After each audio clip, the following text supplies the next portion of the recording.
Võib jah? Tere! Mina olen Kadri Viirand ja ma olen Villabai sertifitseeritud kandmisnõustaja. Oma sertifikaadi sain ma siis Dresdenis, õigemini Dresdenis on välja töötatud, ma käisin õppimas Iirimaal ja Inglismaal. Täna ma räägin teile siis natukene sellest lapse kandmisest, et ma võtsin isegi lina ja nuku kaasa, ma näitan teile selle esimese põhisiduse ära, kes vähegi tahab vaadata. Pärast võib siis tulla sinna minu boksi, mul on seal Villabai boks, kes siis rohkem tahab natukene täpsemalt küsida mingisuguste linade või kottide kohta.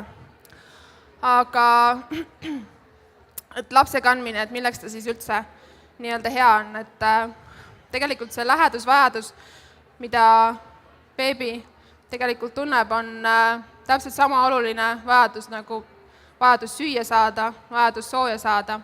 Et lapsed, pisikesed beebid, kui nad sünnivad, et kui sa oled neil mähkmed ära vahetanud ja kõhu täis soitnud ja nad nii-öelda magama ka ei taha jääda ja väsinud nad parasjagu ei ole, et aga ikka natukene nii-öelda nurisevad või nutavad, et siis nad kindlasti ei jonni, nad ei oska veel seda jonnida. Esimesed 6 kuud on nende vajadused suhteliselt primaarsed. Nad võivad lihtsalt tahta seda nii-öelda lähedust, seda turvatunnet, et see erinevus selles keskkonnas, kus nad tulevad ja kuhu nad tulevad, on tegelikult päris drastiline. Et seal kõhus nad on nii-öelda, seal on kõik turvaline, nad kuulevad iga päev sellist ema pulssi ja neid sükseid seedekulgla hääli on ka konstantselt, kõik on nende ümber ja kõht ei ole neil kunagi tühi ja neil ei ole külm ja neil ei ole palav. Valgust põhimõtteliselt ei ole, kõik on hämar, kõik on selline hea ja siis nad tulevad siia maailma ja meil on siin, see muutus on ikkagi selles mõttes päris hirmutav, et meil on eredad valgus, meil on hästi kõvad hääled või siis vastupidi selline täielik vaikus. See beebi pole iial kuulnud, pole olnud sellises keskkonnas, kus on täielik vaikus. See võib olla sama hirmutav nagu väga kõva heli. Et tal võib olla külm, tal võib olla palav ja mis kõige müstilisem, aeg-ajalt läheb kõht tühjaks. Enne seda nagu ei olnud.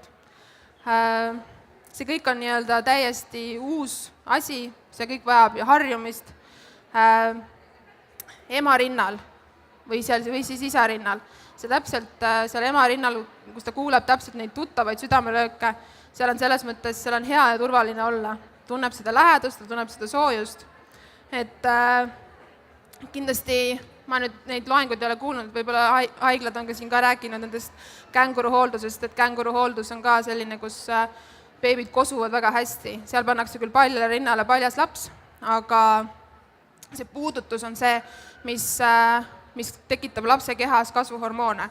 Et kunagi Kolumbias tehti läbi üks nii-öelda katse, kus vastsündinud enneaegset osakonnas tehti siis nii-öelda, see osakond tehti pooleks enam-vähem umbes, et kõik said seda tänapäeva viimase tehnika, seda nii-öelda kes need soojenevad madratsid ja küvöösid ja kõik asjad, et olid need olemas, aga poolele osakonnale 3 korda päevas, 15 minutit järjest, 10 päeva, neid beebisid silitati.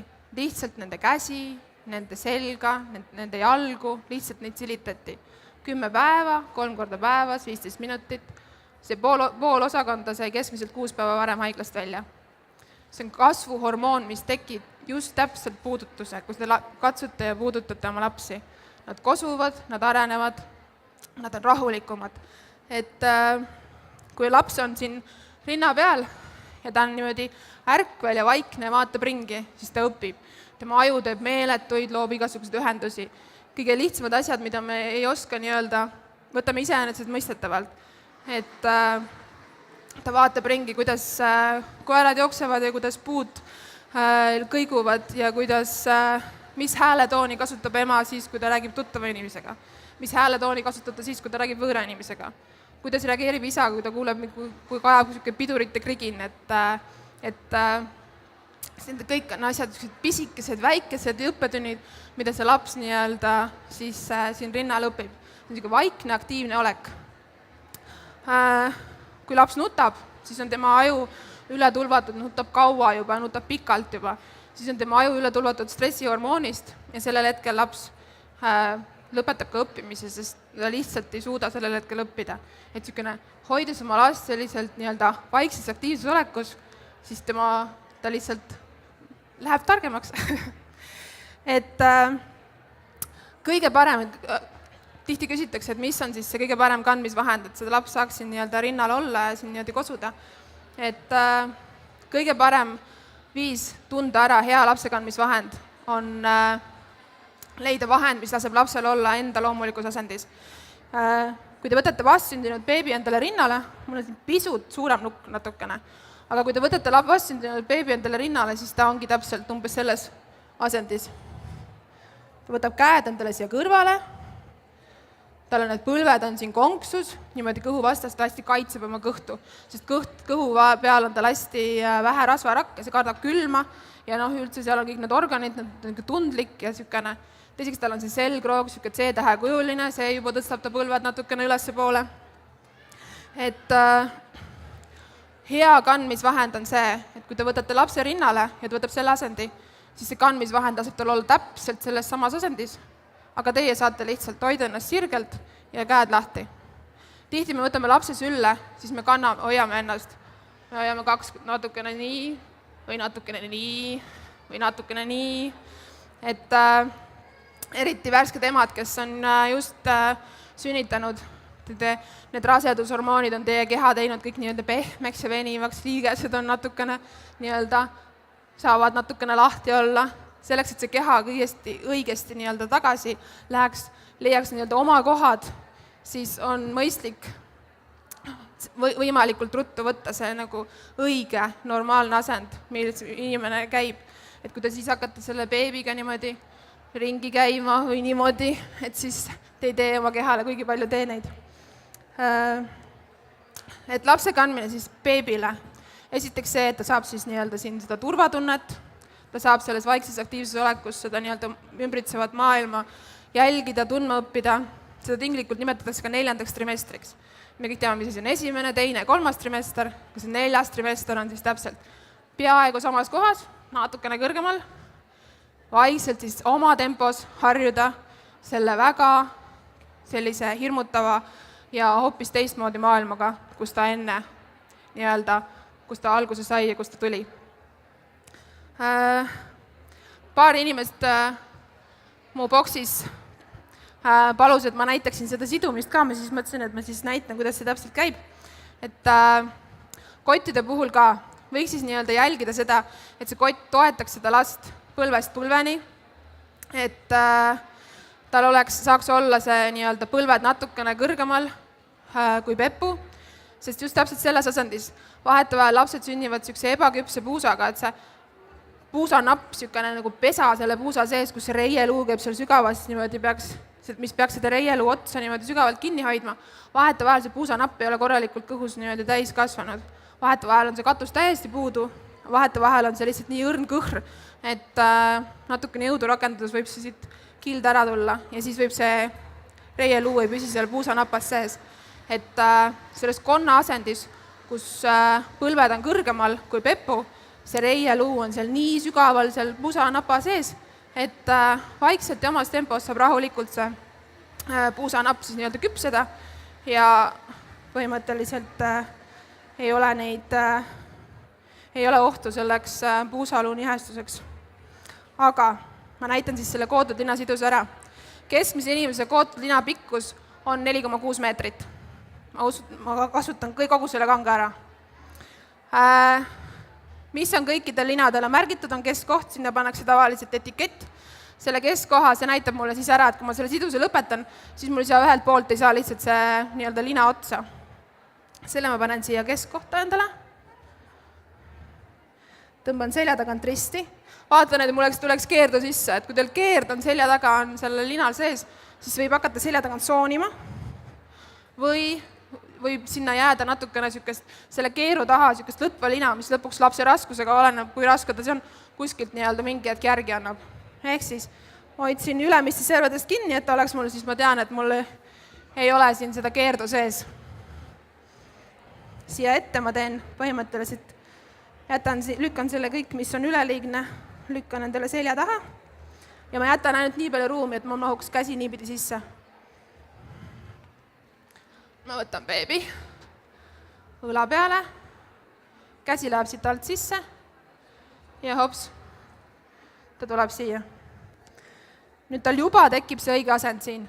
Pepu on juba madalamal, põlved on kõrgemal, tal on see selg, kumer, nii nagu ta sünnib, selgroog on tal C-tähe kujuga, siis ta saab olla endale loomulikus asendis. Ta ei ole sundasendis. Kui te hangite talle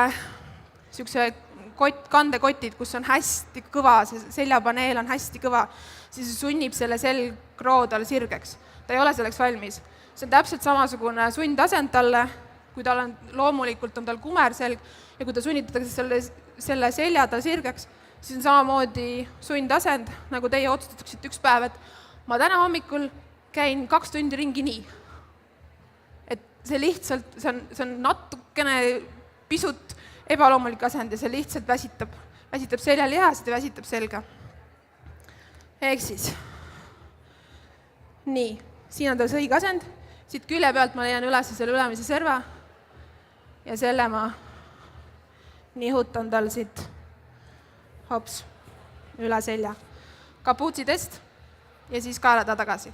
Selle kapuutsi testi ma tegin selleks, et see kaelatagune, siin on nüüd piisavalt palju sellist lina, et kui ma selle siin ära pingutan, siis see ei ole selline kitsas serv, mis hakkab tal kaela tagant soonima, vaid see on selline tihe ala, mis toetab ta kaela.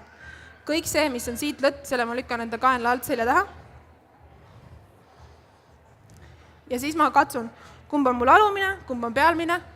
Kui ma teen alati seda risti selja tagant ühtemoodi, siis alati see alumine on mul üks ja sama, ma tean juba täpselt tegelikult, milline mul alumine on. Ja seda ma tõmban täitsa lihtsalt kõrvale. Ma ei jäta seda õlanukki ette, vaid ma tõmban kõrvale. Siin võib kätt natukene sättida, nukk on natukene tõrksam, beebid hoiavad ise oma kätt selle üleval ja kõrvale. Ja siit samamoodi. Ma teen suhteliselt laia risti, sest see jätab seda lapse kaalu mulle siia 2 abalu vahele. Kui ma teeksin siit niimoodi ülesse, siis see lapse kaal oleks mul siin turja peal, seda ma ei taha. Ehk siis suhteliselt laialt, õla peale, nügin natukene peput ülesse, teen pepu alla risti, ühe jala alt, teise jala alt ja selja taha topeltsõlm. Kõik. Kogu raketiteadus ja tuumafüüsika. Natuke ma võin teda siin sättida, lükkan uuesti veel õlad pisut, õlgade pealt ja siit pisut ära, põlved kõrgemale, panen peopesatale jalad alda alla, nügin natukene ülesse ja siin ta on täpselt. Ta on rahulik, tal on hea turvaline olla, ta on ema-isa süles, miski ei saa teda, ema-isa kaitseb teda, miski ei saa teda ehmatada ja ta on siin musi kõrgusel mul, et siis on minu keha jaoks ka see keharaskus, see raskuskese on paigas, et mu keha ei väsi ära, et ma niimoodi võin siin, ta võib mul siin lõunaund ka magada. Et selles mõttes ajaliselt niisugust nii-öelda piirangut ei ole välja mõeldud, kui kaua ta tohib siin olla. Ta ei ole siin sundseisus, te liigutate ja ta liigub kaasa. Ta arendab siin oma kerelihaseid, ta arendab siin oma peahoidu. Enne tuleb see hetk, et te vahetate tal mähkme ära, kui tuleb see piirang, et te peate ta kindlasti linast välja võtma, et ta saaks ennast sirutada. Et selles mõttes seda linas kandmist ei saa päris nüüd võrrelda selle turvahällis olemisega või lamamistoolis olemisega, et ta on selles mõttes, ta ei ole siin nii-öelda täiesti paigal. Et linast kõige lihtsamini ära saab põhimõtteliselt siit õla pealt maha ja siit tõsta ta välja. Hops. Kõige lihtsam on alustada alguses lihtsalt tavalise puuvillase linaga, sellepärast et pisikesed beebid ajavad igalt poolt igasuguseid asju välja ja teil on hea, kui teil ei ole mingisugune lina, mida te peaksite käsitsi pesema ja tasapinnal kuivatama, vaid te võiksite lihtsalt endale pesumasinasse visata ja täpselt niimoodi kuivatada, nagu teil parasjagu võimalust ja tahtmist on. Et selles mõttes niisugune puuvillane keskmine tihedus 215, 220, 230 on tegelikult täiesti niisugune hea, lihtne keskmine valik. Ja lapse kandmine ei pea lõppema sellega, et ta nüüd hakkas käima, sest vastupidi, kui ta nii kaua osad ei kanna last nii kaua, kuni ta on nii-öelda süles kantav, nad veel jaksavad teda süles kanda, nad veel suudavad teda hoida, aga siis ta hakkab kõndima, siis ta teeb 15 minutit jooksusammu, siis ta ütleb opa. Ja siis on ta juba nii raske, et siis on juba sülest teda raske kanda. Tegelikult tihti see kandmise kõrgaeg vahetevahel hakkab hoopiski hiljem. Igasugused streigid on lastel on riidesse panemise streigid, vankris olemise streigid, on ka kandmisvahendis olemise streigid, on selili olemise streigid, et siis see nii-öelda, kui ta vahepeal vankris või kärus ei taha olla, et siis nii-öelda mõistus säiliks, et siis võib-olla see kandmisvahend on nagu hea. Ja hästi hea on see kandmisvahend ka siis, eriti nendes peredes, kus on väga väikse vahega lapsed, sest see suurem laps, see, kes nüüd järsku on pidanud järsku suureks saama, ta ikkagi vajab jätkuvalt nii-öelda toetust, et kui selle beebi saab nii-öelda oma rinnale siduda, siis saab selle suuremaga jätkuvalt mängida, saab tal liumäest käe ulatada, et ta saaks ilusti ise üles ja ilusti alla sõita, saab talle kiige peal hoogu lükata ja saab talle põhiliselt igale poole järgi joosta, kuhu tema väiksed jalad viivad, et selles mõttes tihti see lapse kandmine avastatakse just teiste ja kolmandate lastega, et kuigi ta on väga hea ka esimese lapse puhul. Aga siis jah, põhimõtteliselt hea kandmisvahend on siis see, mis laseb tal olla loomulikus asendis, selg natukene kumer, kas siis täitsa C või niisugune kotis tihti niisugune jott-asend, et see peepu tuleb niisuguse kaarega. Põlvest põlveni toetatud, et põlved saaks olla natukene kõrgemal kui pepu, sest kui see on väga sirge põhi, siis ta põhimõtteliselt istub seal, et ta ei ole selles konna asendis, vaid ta istub selle sirge põhja peal.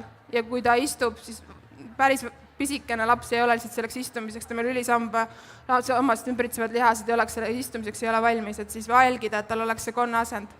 Et see on talle nii-öelda parem. Ja siis ennast ei tohi ära unustada, et kui te olete ennast kurssi viinud kõigega, miks on lapse kandmine hea teie beebile, teie lapsele, kuidas ta soodustab tema arengut, kui palju lihtsam see talle on, et siis ise ei tohi, nagu ennast ei tohi ära unustada. Erinevad kotid, ka väga head ergonoomilised kotid istuvad erinevatel inimestel erinevat moodi.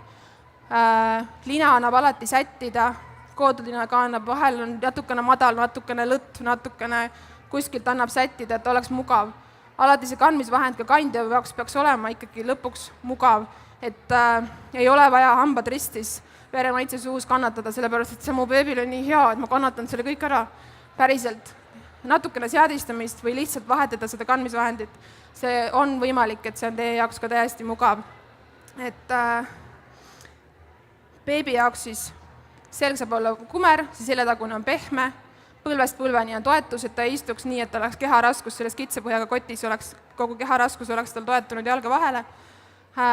Väiksem vajab ka pea ja kaela tuge, aga teile ka siis, et see oleks nii-öelda, kotil oleks pihavöö, mis võtab osa sellest lapse kaalust enda kanda, et need traksid oleksid, et see seljaklamber oleks siin, saaks siin seadistada niisugusele õigele kõrgusele, et see lapse kaal ei oleks siin kaela peal.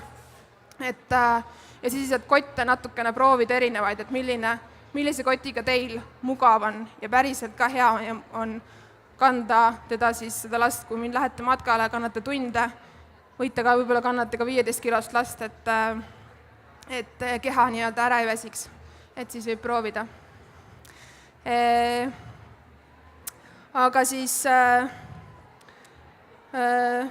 kootud lina alustuseks jah, et ma ütlesin, et see keskmine 230, 215, 225, umbes sellega võtta, siis sellega nii-öelda läheb päris pikalt edasi. Kui te praegu vastu suve tahate võtta hästi õhukest, et oleks võimalikult, et ei hakkaks palav, siis selle te võib-olla mingi hetk, kui teile see lapse kandmine meeldib, see idee meeldib ja teie laps on selline nii-öelda, saab teie seljas, talle meeldib seal olla, te ikkagi võtate niisuguseid matku ja asju ette, sest paljud kohad meil ikkagi on sellised, kus vankriga on keeruline, trammitrepid on kõrged ja osades mäedes ei ole üldse lifte ega mingisugused kaldteid, et siis vahetevahel niimoodi linna minna või kuskile laulupeol on vankriga täiesti mõeldamatu ilmselt käia. Ma ei soovitaks ka nägu väljapoole last kanda, sest täpselt nii nagu siin selles kõht vastu kõhtu asendis on tal olemas see turvakontakt kandjaga, see hea asend, see selgroog, tal on see põlvest põlveni toetus, siis kui ta kasvab suuremaks, ei taha enam kõht vastu kõhtu olla, tahab rohkem vaadata, siis võib ta samas asendis minna puusale või siis hoopis selga. Et selga saab ka siduda nii kaotud linaga ja saab panna erinevate kottidega. Et kui te panete lapse nägu väljapoole, siis on jälle see, et enamik nendest nägu väljapoole kottidest on kitsa põhjaga, kus tema see keharaskus on tal jalge vahel, mitte ei ole jaotunud üle keha. Ja tema see kumerselg, mis on see selgroog on siukene, on siis niisugusest sunnitud sirges asendis. Aga kuna tal ei ole oma pead kuskile toetada, siis on 2 võimalust. Ta kas toetab selle taha, mis teeb tema kumera selja juba suhteliselt nõgusaks, või siis ta toetab selle pea ette. Aga kui te proovite praegu ise, panete lõua vastu rindkere, proovite hästi sügavalt sisse hingata, siis hästi raske on. Beebi ei oska ise sellest asendist välja tulla, see on talle ebamugav ja see on natukene ohtlik ka, kui tal need hingamisteed niimoodi kokku surutud on. Ja lihtsalt see info, beebi ei oska ennast ise sellest infost välja lülitada, seda kõike on talle liiga palju ja tal ei ole kui ta ehmub, siis ta haarab tühja, tal ei ole kuskile pöörduda, kui ta natukene kardab. Et ikkagi nägu sissepoole, kui ta tahab rohkem vaadata, on uudishimulikum, kandke puusal, kui ta tahab veel rohkem ja te olete juba ise enesekindlamad, et siis võite ta panna siia selja peale, kus ta siis üle õla saab teiega koos maailma tundma õppida. Aga mina tänan, kui teil on rohkem küsimusi siis kandmise kohta ja kandmisvahendite kohta, siis ma olen täpselt seal nurgas Villapai boksis, et tulge, ma olen 7 seal, kui küsige. Aitäh!